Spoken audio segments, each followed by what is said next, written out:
I got my first big promotion. That's cute, my mom scoffed. Now be a good daughter and give your brother a loan. I smiled, pulled out a bank statement, and said, actually, I have a different surprise for you. She laughed, until she realized what I was holding, and that's when the screaming started. I got my first big promotion. That's cute, my mom scoffed. Now be a good daughter and give your brother a loan. I smiled, pulled out a bank statement, and said, actually, I have a different surprise for you. She laughed until she realized what I was holding, and that's when the screaming started. I'm Rachel, 31 years old. And until a couple of months ago, my life was, well, pretty normal. Nothing extravagant, nothing to complain about. I had a decent job as a project manager at a tech company. I lived in a small, cozy apartment in the city, and my relationship with my family was, for the most part, manageable. At least that's what I thought. But everything changed when I got that promotion. It wasn't just any promotion. It was the promotion I'd been working toward for years, the one that would finally prove to myself that I was going somewhere. Senior project manager. More responsibility, a significant pay raise, and finally, some respect from my coworkers. For once, I was the one being congratulated, being seen for the work I put in. No more playing second fiddle to the guys in the office who always seemed to get ahead.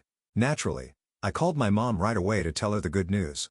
I was expecting her to be proud of me, maybe a little impressed. After all, I'd worked hard for this, and it was a big deal, or so I thought. When I told her about the promotion, her reaction was, well, let's just say it wasn't exactly what I expected.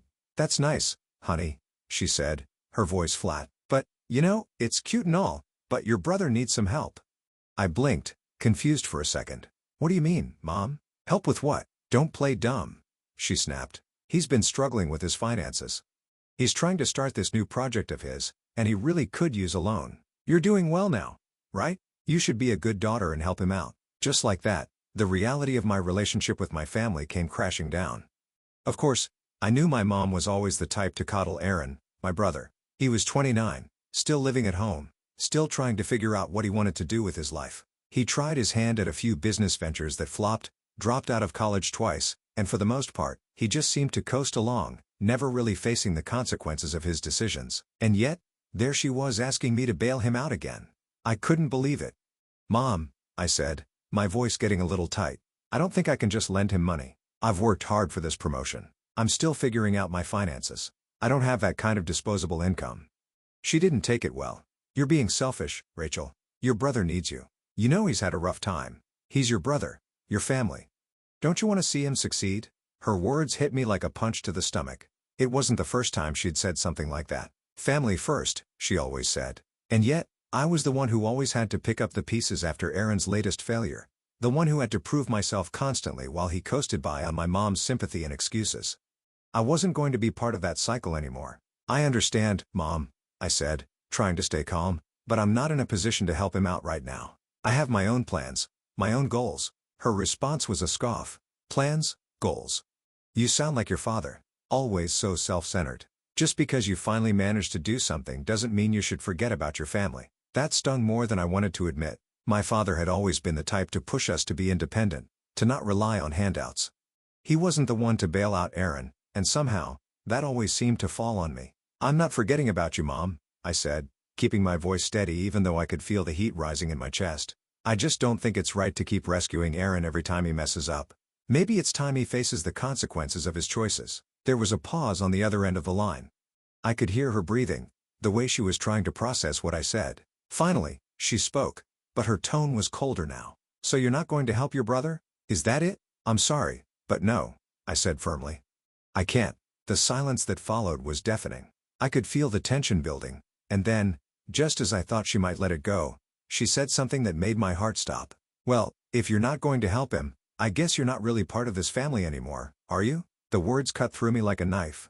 I hadn't expected this. I thought she'd be disappointed, but this was different. She was angry, and I could feel the weight of her disappointment bearing down on me, pushing me to a point I hadn't reached in years. I didn't respond right away. Part of me wanted to tell her exactly what I thought, to shout back, to argue. But another part of me, maybe the part that was finally tired of being the responsible one, the one always trying to make everyone happy, decided to do something different. I'm sorry you feel that way, Mom, I said, my voice more cold than I intended. But I'm not going to apologize for setting boundaries. And with that, I hung up.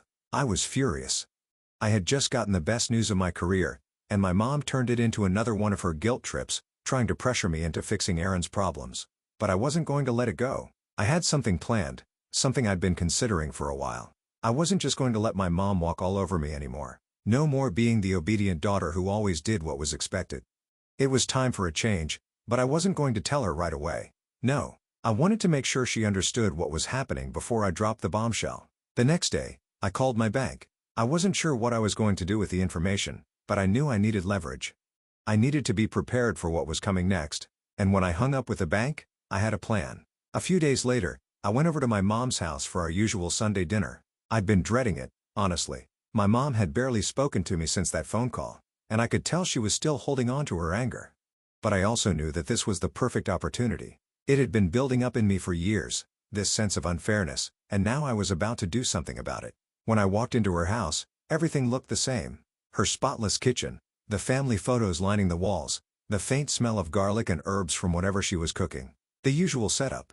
My brother, Aaron, was lounging on the couch as usual, his face buried in his phone. He barely even looked up when I walked in, as if I didn't even matter. Typical. "Hey, Rachel," he mumbled without much enthusiasm. "Hey," I said, trying to keep the tension out of my voice. I glanced over at my mom, who was stirring something in the pot on the stove, her back to me. "You didn't tell me you were bringing a lawyer with you," she said without turning around. I could feel her words dripping with sarcasm. I ignored her comment. I didn't want to make a scene, but you're right. I need to be upfront about this.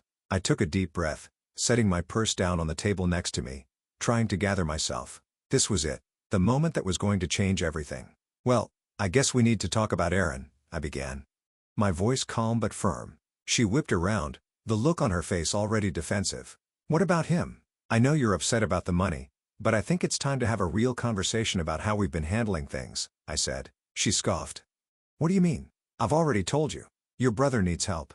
I nodded slowly, trying not to get frustrated. "And I get that. But what I don't get is why you've always expected me to be the one to fix things for him."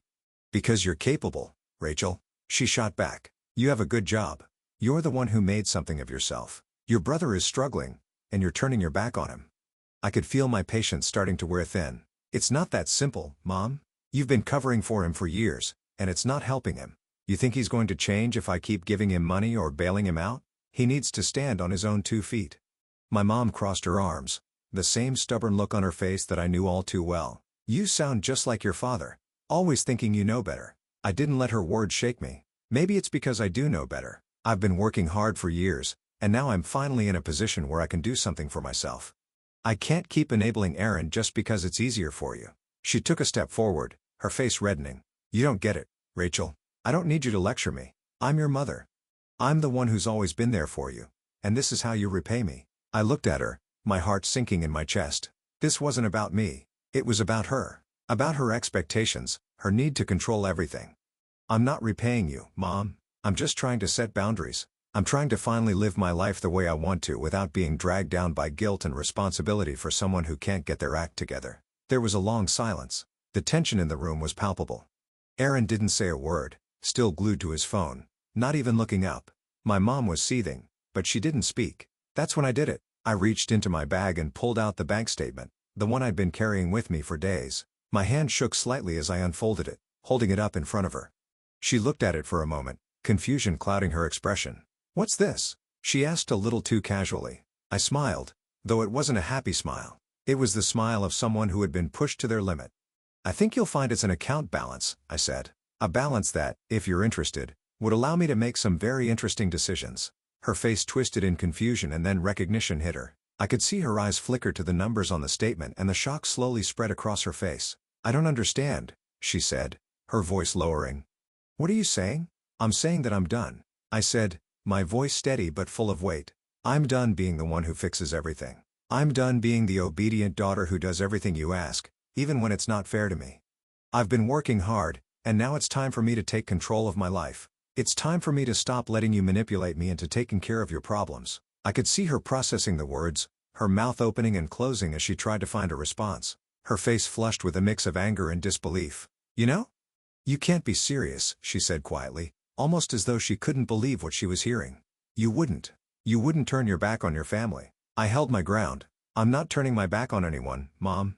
I'm just finally putting myself first." I've been trying to make everyone happy for so long, but it's never enough. And now I have something you're not expecting. I paused for effect, letting the words linger in the air. I'm bringing a lawyer next time I come here, and I'm taking steps to make sure I'm not just the good daughter anymore. I'm going to start making decisions that are best for me. You and Aaron can figure it out on your own. My mom's face went white, and for a moment, I thought she might collapse. The anger was still there, but it was mixed with something else now. Fear. Fear of losing control, of losing me. You don't mean this, she whispered. I do, I said softly, and you'll understand why soon enough. As I left my mom's house, the feeling in my chest was a mixture of relief and anxiety. I had done it. I had finally stood up for myself, something I'd struggled to do for years. But as I walked to my car, I felt a knot form in my stomach. And for a second, I wondered if I had done the right thing. I had always known my mom would react badly. She had a way of twisting everything to make me feel guilty, like I owed her something for simply being her daughter. And then there was Aaron, who despite being perfectly capable of standing on his own 2 feet, had been allowed to fail without consequence, his problems always conveniently landing on my shoulders. But this time, I wasn't going to let that happen. The day after the dinner, I sat down at my desk at work, trying to focus on a new project. But all I could think about was my mom's face when I showed her that bank statement. I could still see her jaw dropping when she realized I had saved up a significant amount of money in an account she didn't know about. I'd always kept my finances separate from the family, partly because I didn't want them to know how much I had, and mostly because I didn't want them asking for loans or handouts. I hadn't wanted to go as far as I did, but I knew I had to make a point. I had to show my mom that I was in control of my own life now, that I wasn't the person I used to be, the one who let everyone take advantage of her. The truth was I've been thinking about this for months.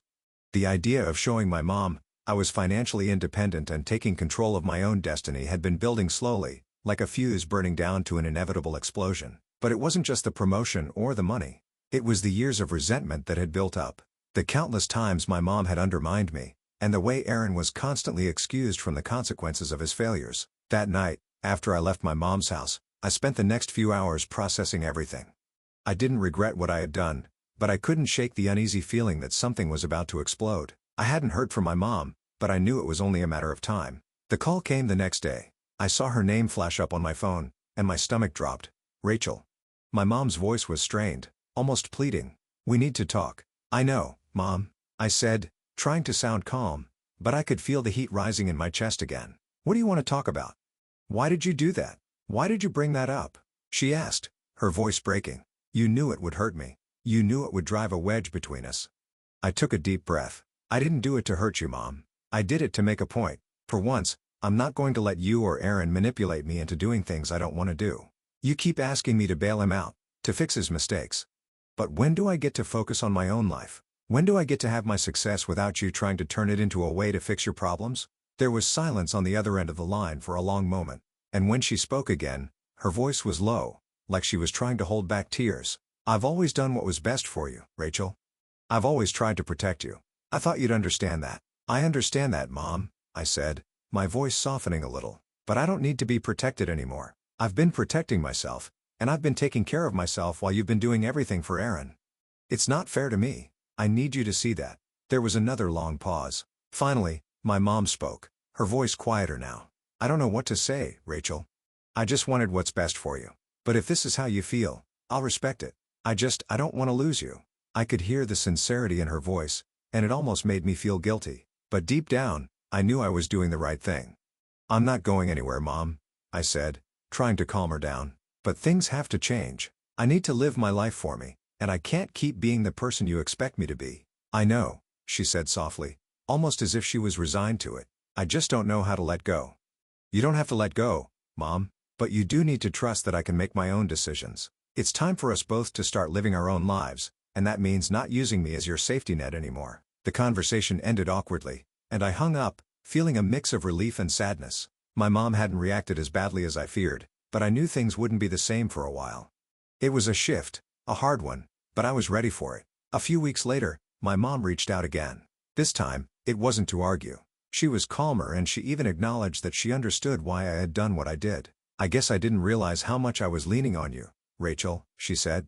Maybe I just didn't want to face that Aaron needs to figure things out on his own. I've always wanted to protect him. It's okay, Mom, I said, but I need to protect myself too.